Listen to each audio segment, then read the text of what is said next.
Iran ने develop कर ली है हाइपरसोनिक मिसाइल। ईरानी जनरल ने खुद सनसनीखेज दावा किया है।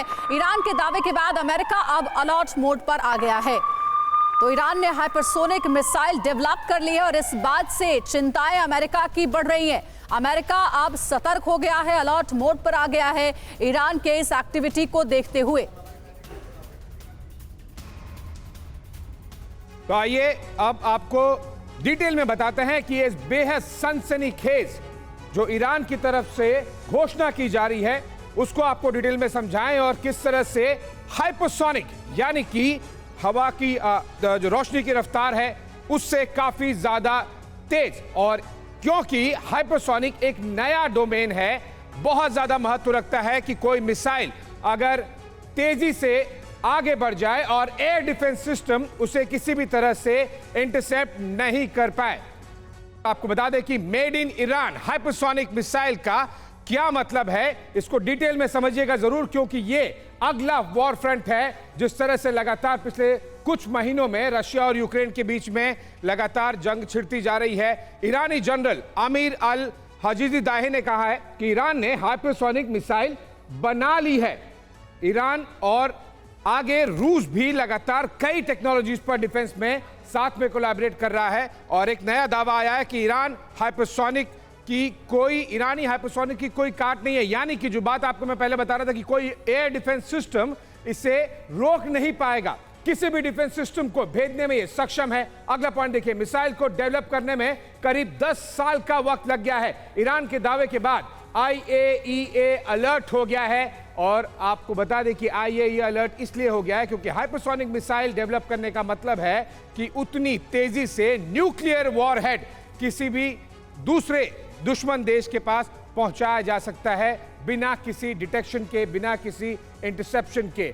आमिर अली हजीज़ादेह का ये इस वक्त भी आपको बता दें कि सर्विंग ऑफिसर हैं और वो इस समय इस्लामिक रेवोल्यूशनरी गार्ड के कमांडर हैं।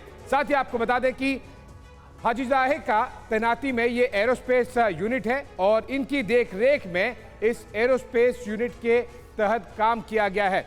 हमारे साथ में गेस्ट भी जुड़े हुए हैं जिनसे समझने की कोशिश करेंगे कि हाइपरसोनिक वॉर जो एक नया डोमेन बनता जा रहा है, जिसमें भारत को लगभग अभी 2 से 3 साल और लगेंगे ब्रह्मोस डेवलप करने के बावजूद, वहां पर अगर कोई देश, ईरान जैसा देश डेवलप कर ले तो इसके क्या मायने हैं। रॉबिन सचदेवा सर, आप विदेश मामलों के जानकार हैं, ये ट्रायंगल स्पेसिफिकली मैं केवल हाइपरसोनिक के पॉइंट ऑफ व्यू नहीं जो अगला प्रश्न पूछ रहा हूं, बल्कि ऐसे समय में जब ये रिपोर्ट्स आ रही है कि रशिया ईरान की मदद कर रहा है न्यूक्लियर वॉरहेड डेवलप करने के लिए, अमेरिका सैंक्शंस लगा रहा है, लेकिन अगर हाइपरसोनिक मिसाइल ईरान ने डेवलप कर ली है जो उनका दावा है, और रशिया ईरान को न्यूक्लियर वॉरहेड बनाने में मदद कर दे, तो ये तो दुनिया के लिए बहुत ही ज्यादा घातक होगा, विशेष तौर से पश्चिमी देशों के लिए। जी हाँ, बिल्कुल, डेफिनेटली अगर ईरान ने डेवलप कर लिया हाइपरसोनिक मिसाइल जो क्लेम है, राइट, अभी तक तो अमेरिका ने भी नहीं डेवलप करा, अभी रशिया का और चाइना का है जो कि कहा जाता है, और पायलट्स हो चुके हैं। अमेरिका का खुद डेवलप नहीं हुआ, ईरान ने ऐसे में कर लिया, तो ये तो बहुत ही बड़ी कैपेबिलिटी की बात है। मैं कहूँगा अचीवमेंट है ईरान की वन। पर अलग रखिए बात, ये ईरान को लेके मामला बहुत ज़्यादा जल्दी गंभीर होता जाएगा, क्योंकि ईरान की यूरोप और US के साथ जो न्यूक्लियर डील होनी है उसे कुछ चंद हफ्तों में होना है। अगर नहीं होती है कुछ हफ्तों या कुछ महीनों में, तो ईरान यूरेनियम एनरिच कर लेगा जो कि वेपन ग्रेड यूरेनियम होगा।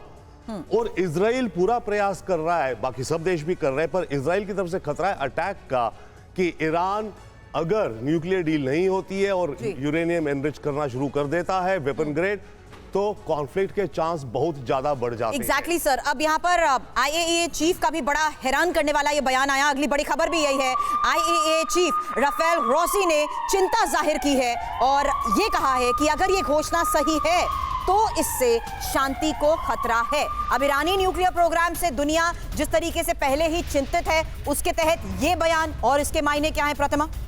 सवाल तो यह है कि शांति है कहाँ, शांति ही तो स्थापित करने की जरूरत है। बहुत महत्वपूर्ण जानकारी आपके सामने रखने जा रहे हैं। देखिए, महत्वपूर्ण जानकारी ये है कि अलग अलग हाइपरसोनिक मिसाइलों की क्षमता अलग अलग होती है, लेकिन एक तरह से ये ऐसा अकाट्य हथियार है जिसका वॉर शायद ही कभी चूकता है अगर ये वार करे तो। हम हाइपरसोनिक मिसाइलों की कुछ सामान्य खूबियों पर भी गौर कर लेते हैं। हालांकि आपको फिर से बता दें कि इनकी जो क्षमता है वो भी अलग अलग होती है। इनके टारगेट्स की अगर बात करें, इनकी अगर कैपेबिलिटीज की बात करें तो ये अलग अलग होती है। तो देखिए, उसी की जानकारी आपके सामने रख रहे हैं। अकाट्य हाइपरसोनिक मिसाइल की बात करें, रफ्तार की अगर बात करें तो ध्वनि से 5 से 10 गुना तक तेज है।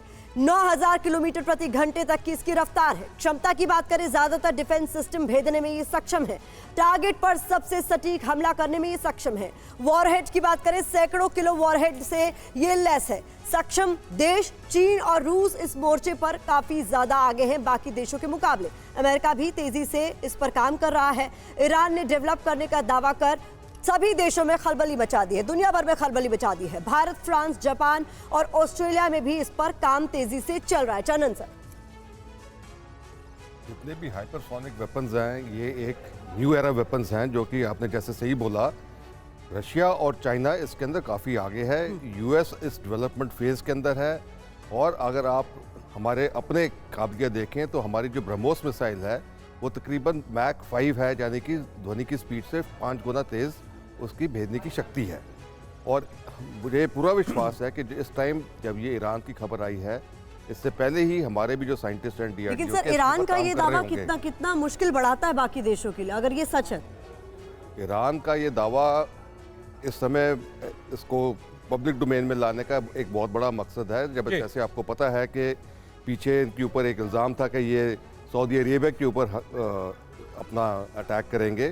साथ में यूएस ईरान की जो न्यूक्लियर डील है उसको यूएस ने बैक बर्नर पे रखा हुआ है, क्योंकि एक तो उनके मेट्रो पोल्स चल रहे हैं अभी, जो कि हालांकि हमें ये सर सायरन बज गया। आपको इंटरप्ट करना पड़ेगा क्योंकि मुझे अभी एक बड़ी ब्रेकिंग न्यूज लेनी है और इस पर हम कंटिन्यूसली चर्चा करेंगे क्योंकि यही हमारा थीम है, हाइपरसोनिक वॉर।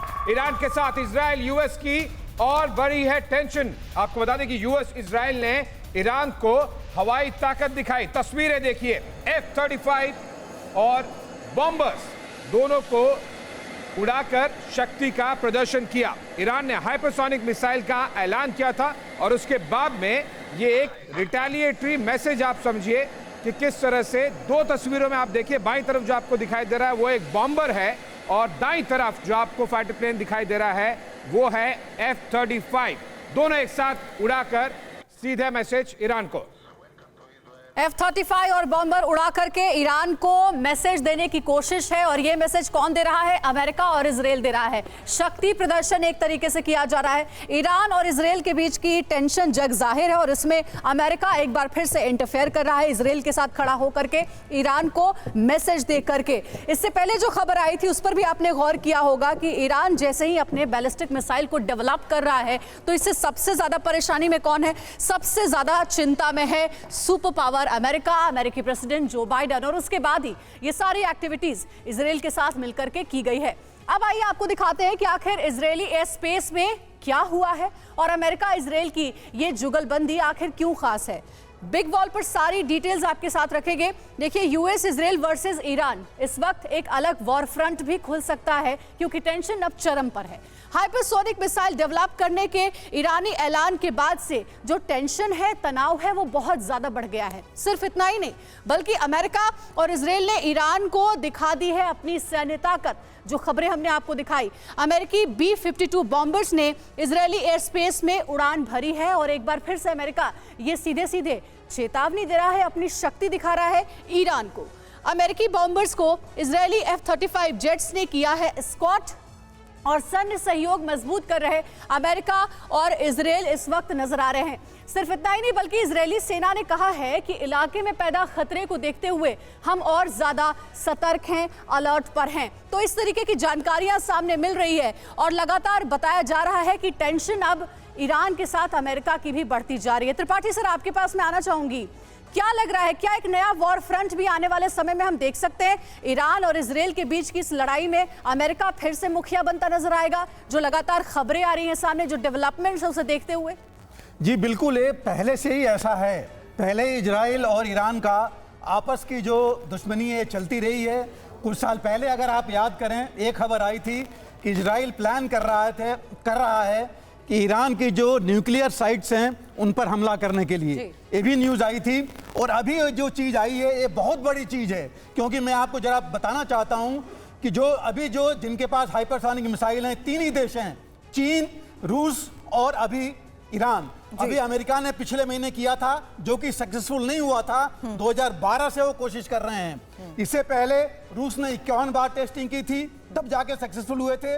चीन ने 63 बार किया था, तब जाके हाइपरसोनिक मिसाइल अपनी बना पाई थी। और ईरान ने इनके ऊपर पूरे सैंक्शंस होने के बाद ये बना ली।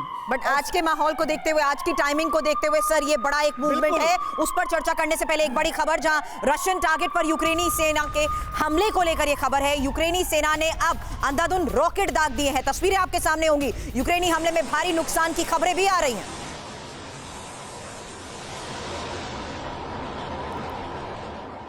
वॉरजोन से एक और बड़ी खबर बता दें, सनसनीखेज वीडियो भी सामने आ गया है। पीछे हटते रशियन फोर्स को टारगेट कर रहे हैं अब यूक्रेनी फोर्सेस।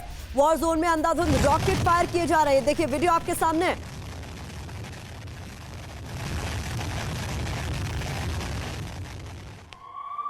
अगली वीडियो देखिए आप किस तरह से यूक्रेनियन Mi-8 अटैक हेलीकॉप्टर से हमला किया जा रहा है। यूक्रेन ने रूसी फौज को टारगेट किया है। तस्वीरें देखिए, आसमान से यूक्रेन का जबरदस्त अटैक। Mi-8 अटैक हेलीकॉप्टर लगातार रिट्रीट करती हुई, यानी कि पीछे आती हुई रशियन फोर्स पर अटैक कर रहा है। आसान होता है अटैक करना जब कोई सामने वाली सेना पीछे जा रही हो। तीनों तस्वीरें आप देखिए, तीनों तस्वीरें आपको एक ही कहानी की गवाही देंगी कि किस तरह से रशिया लगातार टारगेट पर है। लेकिन आपको जरूर बता दें कि ये टेम्पररी फेज है। इसका ये बिल्कुल भी मतलब नहीं निकाला जाना चाहिए कि रशियन रिटेलिएशन नहीं होगा या रशियन काउंटर ऑफेंसिव नहीं होगा। विंटर से पहले वो किसी तरह से अपने आप को कंसोलिडेट करने की कोशिश कर रहे हैं। कैप्टन कुमार, ये तस्वीरें इस तरह से दिखा रही हैं कि यूक्रेनी सेना दौड़ा कर भगा कर मार रही है रशियन फोर्सेस को। क्या ये जमीनी हकीकत है? क्या एग्जैक्टली ये इंफॉर्मेशन वॉरफेयर का हिस्सा नहीं है, या फिर आगे भी इसी तरह से होता रहेगा? ये एपिसोडिक है या थीमेटिक? पहले तो मैं 2 बातें कहना चाहूँगा। ईरान अपने को न्यूज़ में रख रहा है। ये हाइपरसोनिक मिसाइल का इस समय कहना ये एक तरीका है कि वो एक्सपोर्ट कर रहा है अपने आइटम्स को, दुनिया को बता रहा है कि वो भी एक ताकत है यूरो एशिया में। और ये ड्रोन्स हो या मिसाइल्स हो रशिया को देना, रशिया की अपनी संपत्ति, अपनी ट्रेजर्स ऑफ वेपन्स खत्म होना, ये सब प्रश्न चिन्ह है। तो ईरान एक तरह से अपने को विश्व पटल पर रख रहा है। दूसरी बात, ये जो टैक्टिकल रिट्रीट है जो वेस्ट ऑफ निपर रिवर से ये कर रहे हैं, मैं इसको टैक्टिकल रिट्रीट मानता हूं। आप कल की न्यूज़ पढ़ें डिफेंस सेक्रेटरी की यूके के, तो वो कह रहे हैं 2 ही कारण होते हैं ऐसे रीजन्स के। नंबर 1, अगर उनकी लॉजिस्टिक सपोर्ट खत्म हो जाए, और नंबर 2 कि वो एक स्ट्रैटेजिक डिफेंसिव पोस्चरिंग ले रहे हैं। वो ट्रेंचेज बना रहे हैं ईस्ट ऑफ निपर रिवर के, और विंटर की प्रतीक्षा कर रहे हैं। स्कॉर्च अर्थ एक टर्म होता है जिसको कहते हैं जब आप ऑक्युपाइड किसी चीज को छोड़ो तो ऐसा करके छोड़ो कि वहां पे कोई सिविलाइज्ड जो इंफ्रास्ट्रक्चर है वो रह ना पाए और वो आगे बढ़ ना पाए। जी, तो आज की स्थिति ये है। वॉर सायरन मतलब सर एक और ब्रेकिंग, खैरसॉ में यूक्रेनी आर्मी की एंट्री की खबर सामने आ रही है। कई एंट्री पॉइंट से खैरसॉ में दाखिल हो रही है यूक्रेनी फौज। यूक्रेन के झंडे लहराते हुए शहर में सैनिक घुस रहे हैं और इसका वीडियो भी सामने है आपके। देखिए यूक्रेनी सैनिक। और अब आइए ये भी समझना जरूरी है कि खैरसॉन की स्थिति इस वक्त क्या है और इसको लेकर दोनों ओर से क्या क्या अभी तक कहा गया है। तो खैरसॉन पर एक्स्ट्रा अलर्ट है यूक्रेन। डिटेल ये पॉइंट वाइज आपको बताते हैं कि यूक्रेन की सेना खैरसॉन में दाखिल हो गई है, लेकिन खैरसॉन पर जो कंट्रोल है उसको लेकर के अभी तक सिचुएशन क्लियर नहीं है। यूक्रेन ने अभी तक रूसी फौज की वापसी की पुष्टि नहीं की है। रूसी फौज की कथित वापसी का खंडन भी नहीं किया गया है, इनकार भी नहीं किया गया है। यूक्रेन को अभी भी यह लगता है कि रूस नई चाल चल सकता है। पूरे खैरसॉन की स्थिति क्या है अभी तक ये क्लियर नहीं है। यूक्रेनी फौज को पूरी तरह से नियंत्रण पाने में समय लग सकता है। तो जो हालात खेरसों के बने हुए हैं उसके तहत इन तमाम सिचुएशंस को all over the world analyse इसलिए किया जा रहा है कि 2 महीने पहले रशिया सामने आता है, आजाद देश घोषित करता है खेरसों को। उसके बाद यहां पर अपनी सेना को विड्रॉ करने का मतलब है क्या, और जिस तरीके के हालात बने हुए हैं उसके तहत सभी जानते हैं कि रशिया किसी भी हालात में चुप रहने वाला नहीं है। लेकिन खेरसों इस वक्त सेंटर पॉइंट जो बना हुआ है, जिसको लेकर पूरा एनालाइज किया जा रहा है कि ये किस स्ट्रैटेजिकल मूव का नतीजा है कि रशिया ने अपनी फोर्स को यहां से विड्रॉ कर लिया है। दावे क्या किए जा रहे हैं पहले यहां पर ये देख लीजिए, क्योंकि खेरसों की स्थिति में रूस ये दावा कर रहा है कि हमारी सेना खेरसों से खुद हट रही है। वहीं यूक्रेन का ये जवाब है कि हम खेरसों और मिकोलेव में ऑपरेशंस में लगातार जुटे हैं, इसलिए मजबूर कर दिया रूस को ऐसा फैसला लेने के लिए। अब रूस का ये दावा कि यूक्रेनी सेना नागरिकों पर हमले कर रही है, वहीं यूक्रेन ये जवाब देता है कि हमने दुश्मन खेमे में भारी तबाही मचा रखी है, और इसी के तहत लगातार वीडियो भी जारी किए जा रहे हैं। अब लोकल नागरिकों की सुरक्षा को जरूरी बताते हुए रूस की तरफ से यह दावा किया गया, जबकि यूक्रेन ये जवाब देता है कि हमारे हमले के खौफ में ही रूस की सेना भाग निकली है। अब रूस की तरफ से किए गए दावे में यह भी कहा गया कि हमारे सैनिकों की हिफाजत सबसे ज्यादा जरूरी है, वो हमारी प्राथमिकता है। वहीं यूक्रेन ये जवाब देता है कि हमने रूसी फौज के पास कोई विकल्प छोड़ा ही नहीं है, काउंटर अटैक का यह नतीजा था। रूस कहता है हम अब निप्रो नदी के पास मोर्चा संभाल रहे हैं, जबकि यूक्रेन ये जवाब देता है कि हमारी सेना आक्रामक ऑपरेशन अभी भी जारी रखेगी। रविंदर सर, इस सिचुएशन को एनालाइज करते हुए अमेरिका तो ये मान उठा कि ये रूस का बैकफुट पर आता पहला कदम है। Is it the starting of end of war? किस बिना पर यूएस अब ये दावा कर रहा है? मेरे को एक याद आ रहा था, एक कोई मूवी है ना जिसमें तारीख पे तारीख पे तारीख कोट्स, राइट। यहाँ ये दिख रहा है रशियन आर्मी का failure upon failure upon failure, at least हमें जो दिख रहा है, राइट। नाउ पॉइंट इसकी खेरसों बहुत अहम है। नॉट ओनली कि पहला रीजनल कैपिटल था, क्रीमिया का जो पेनिनसुला है रशिया का, उसको पानी के लिए कनाल आती है खेरसों से, जो 2014 से यूक्रेन ने बंद कर रखी थी। तो क्रीमिया में पानी की बहुत किल्लत थी, इरिगेशन और पीने के पानी की। रशिया ने खेरसों को कैप्चर करके वो कैनाल खोली ताकि पानी जाए। ये एक बहुत बड़ा रियल प्रैक्टिकल रीजन था। अब अगर रशियन आर्मी खेरसों में हार रही है तो ये तो डेफिनेटली वॉर का एंड तो नहीं, ये वॉर ऐसी है कहां से कहां जाएगी कह नहीं सकते, और ये वॉर एंड ऑनेस्टली मुझे होता कभी दिखती यानी कि नहीं। सर अगर अभी ये सिचुएशन इसमें खेरसोन को लेकर के रूस को भी अपना स्टैंड क्लियर करने की जरूरत है, क्योंकि अभी तक क्लैरिटी नहीं मिली है कि खेरसोन की आखिर पोजीशन है क्या। दावे जरूर किए जा रहे हैं यूक्रेन की ओर से कि वापस ये इलाका हम तक आ गया है। अमेरिकी राष्ट्रपति बाइडेन का बड़ा बयान, हम नहीं भड़काना चाहते तीसरा विश्व युद्ध। ये देखिए, यूक्रेन को सिर्फ अपनी रक्षा के लिए दे रहे हैं हथियार। जो बाइडेन यूक्रेन को कोई ब्लैंक चेक नहीं दे रहे हैं। ये बताने की जताने की जरूरत नहीं थी, लेकिन फिर भी उन्होंने क्लियर कर दिया कि हम ऐसा कुछ भी नहीं दे रहे हैं जिससे यूक्रेन और आक्रामक हो और तीसरा विश्व युद्ध हो।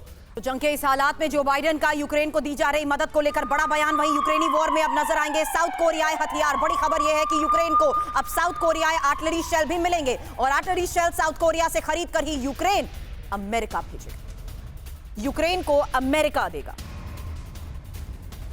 तो देखिए, अब साउथ कोरिया जो है वो अमेरिका को जो हथियार भेजने वाला है उसको लेकर महत्वपूर्ण जानकारी आप तक पहुंचाएंगे। लेकिन आपको याद होगा, साउथ कोरिया को लेकर आपको हमने ये खबर बताई थी कि अभी इस युद्ध में साउथ कोरिया की तरफ से आरोप लगाया गया था कि नॉर्थ कोरिया जो है वो रशिया को मदद दे रहा है, और इसका आरोप उसने जो मलबे मिले थे मिसाइल के उसके जरिए लगाया था कि रूस में कुछ मलबे मिले थे मिसाइल के जो उस मलबे से मिलते जुलते हैं जो साउथ कोरिया पर दागे गए थे। तो कुल मिलाकर अब इस युद्ध में कहीं ना कहीं साउथ कोरिया की भी एंट्री हो रही है, क्योंकि जो हथियार वो अमेरिका को देगा कहीं ना कहीं उसका इस्तेमाल इस युद्ध में हो ही जाएगा। देखिए, अब अमेरिका और दक्षिण कोरिया सैन्य डील की तैयारी में है। इसको समझिए किस तरीके से डील के तहत दक्षिण कोरिया से आर्टिलरी शेल खरीदेगा अमेरिका। अब इसको आगे समझिए, अमेरिका से ये आर्टिलरी शेल यूक्रेन को सप्लाई कर दिए जाएंगे, जैसा कि अभी हमने जिक्र किया। हालांकि साउथ कोरिया यूक्रेन को खतरनाक हथियार न देने की नीति पर अभी भी कायम रहने की बात कह रहा है। अमेरिकी भंडार में गोला बारूद की कमी को देखते हुए साउथ कोरिया ने यह फैसला लिया, क्योंकि अमेरिका के पास हथियार नहीं है तो बात की जा रही है कि भाई हम अमेरिका को देंगे। तो कुल मिलाकर आशीष, ये बात यही हुई ना कि कान हम यहां से नहीं पकड़ रहे, यहां से पकड़ रहे। बिल्कुल प्रतिमा, और आगे इस खबर को बढ़ाते हुए आपको बता दें कि यूक्रेन की मदद के लिए साउथ कोरिया से गोला बारूद पहुंचना कोई मामूली बात नहीं है। इसके कई मायने हैं, इसके गंभीर असर वॉर जोन में हो सकते हैं। आइए अब आपको ग्राफिक्स के जरिए समझाते हैं कि किस तरह से यूक्रेन को जो मदद दी जा रही है साउथ कोरिया की तरफ से, उसकी नीति क्या है, उसके मायने क्या हैं। यूक्रेन को घातक हथियार नहीं देंगे, साउथ कोरिया ने साफ कर दिया है। अगला पॉइंट देखिए, गोला बारूद देने पर उन्होंने ये दलील दी है कि हम कुछ भी यूक्रेन को नहीं दे रहे, हमारी सप्लाई अमेरिका को होगी, यानी कि डायरेक्टली नहीं इनडायरेक्टली। और आर्टिलरी शेल की सप्लाई क्यों दी जा रही है? क्योंकि अमेरिका साउथ कोरिया का सैन्य सहयोगी है, अमेरिका के भंडार में गोला बारूद की कमी है। आप ये समझिए कि अमेरिका लगातार यूक्रेन को प्रोवाइड कर रहा है, तो उनका गोदाम जो गोला बारूद का है वो कम हो रहा है, तो साउथ कोरिया अमेरिका में उनके गोदाम वापस से भर रहा है, ये बोलते हुए कि हम स्ट्रेटेजिक पार्टनर्स हैं। बड़ा सवाल देखिए, क्या अमेरिका हथियार भंडार खाली हो रहे हैं? अगर अमेरिका को खुद जंग में उतरना पड़ा तो फिर क्या होगा? खास बात इसमें समझिए कि अमेरिकी हथियार की जो कंपनियां हैं वो कह चुकी हैं कि उन पर भारी दबाव है।